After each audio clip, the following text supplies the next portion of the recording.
We really appreciate the unibody aluminum of the HTC One M8 and the unique look and feel it gives the device. But in its quest to broaden its device offerings, and also prove it's still not a one-trick pony, HTC is offering another choice. Meet the One E8, a high-end Android smartphone made of polycarbonate and packing a few added features for the global market. We'll have a full review up shortly, but for now, let's take a look at the differences between these flagships. This is Pocketnow. I'm Michael Fisher, and this is HTC One E8 versus HTC One M8.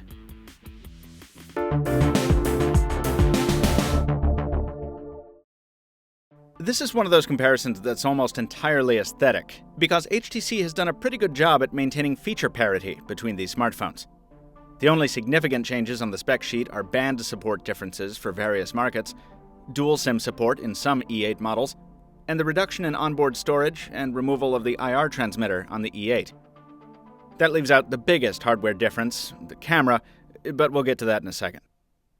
Looks may not be everything, but here, they're the most obvious difference between these phones. From the front, everything looks about the same here, from the boom sound speakers to the 5-inch Full HD displays to the 5-megapixel wide-angle selfie cameras. But move around to the sides and let the metal versus plastic wars begin. The E8 is slightly thicker and less massive than the M8, and while we love the color palette of our electric crimson review device, its glossy finish definitely lends it a more toy-like feel than its aluminum counterpart. It accentuates fingerprints and smudges much more readily, and generally feels cheaper than the M8, despite its unibody polycarbonate construction. Fortunately, HTC offers different colors with matte finishes as well, so you do have a choice here. And the E8's dual curve design does make it at least as comfortable in the hand, even though it does make tabletop use a bit more wobbly. Some folks think the E8's camera automatically outclasses the M8's camera because of the megapixel gap, which we grant you is significant. But the E8's camera is the same module found in HTC's One Mini 2, which has faced off against the M8 in another comparison, and it didn't turn out too well for the One Mini 2, despite the added resolution. The same is true here.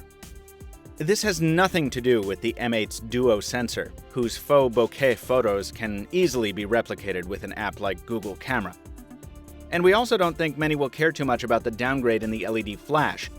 Rather, this is about color, sharpness, and low-light performance, all areas in which the M8 beats the pants off the E8. Yes, the E8's photos are much higher in resolution, so if it's zoomability you're after, the M8 is not the choice for you. But the E8's photos are flat, washed out, and dull, while the metal machine offers much more vibrant colors and sharper results, without crossing the line and looking overprocessed. The M8 also has the edge over the E8 in shutter speed, and low-light performance is no contest, regardless of whether night mode is on or off on either phone.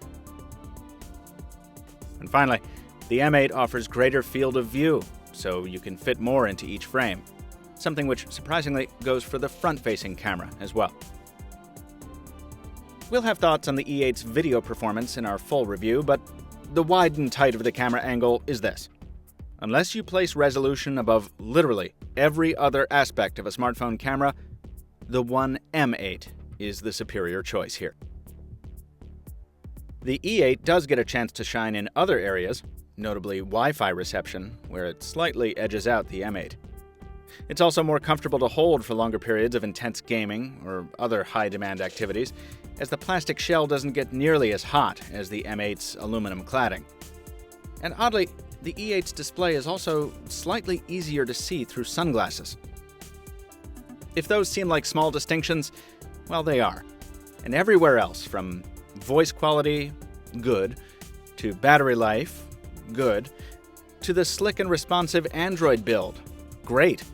The E8 and M8 are right on par, just as you'd expect from smartphones which are supposed to be so similar. So if you already own a One M8, is the One E8 a device you should be drooling over? Unless you really like plastic over metal, no, we don't think so. From its industrial design to its camera performance, on the front and the back, we very much prefer the One M8. But the E8 wasn't made to lure people away from its metallic counterpart. It was made to deliver a similar experience at a lesser price point. And that, it does quite well. As to how well it does on its own, as a complete package, you'll have to wait for our full review, coming soon. Be sure you don't miss it. Follow Pocketnow on social media and tune in for the Pocketnow Weekly Podcast this Friday at 2 p.m. Eastern, where we will have the HTC One E8 live with us on the air, and we'll be answering your questions. Until next time, this has been Michael Fisher with Pocketnow. Thanks for watching, and we'll see you real soon.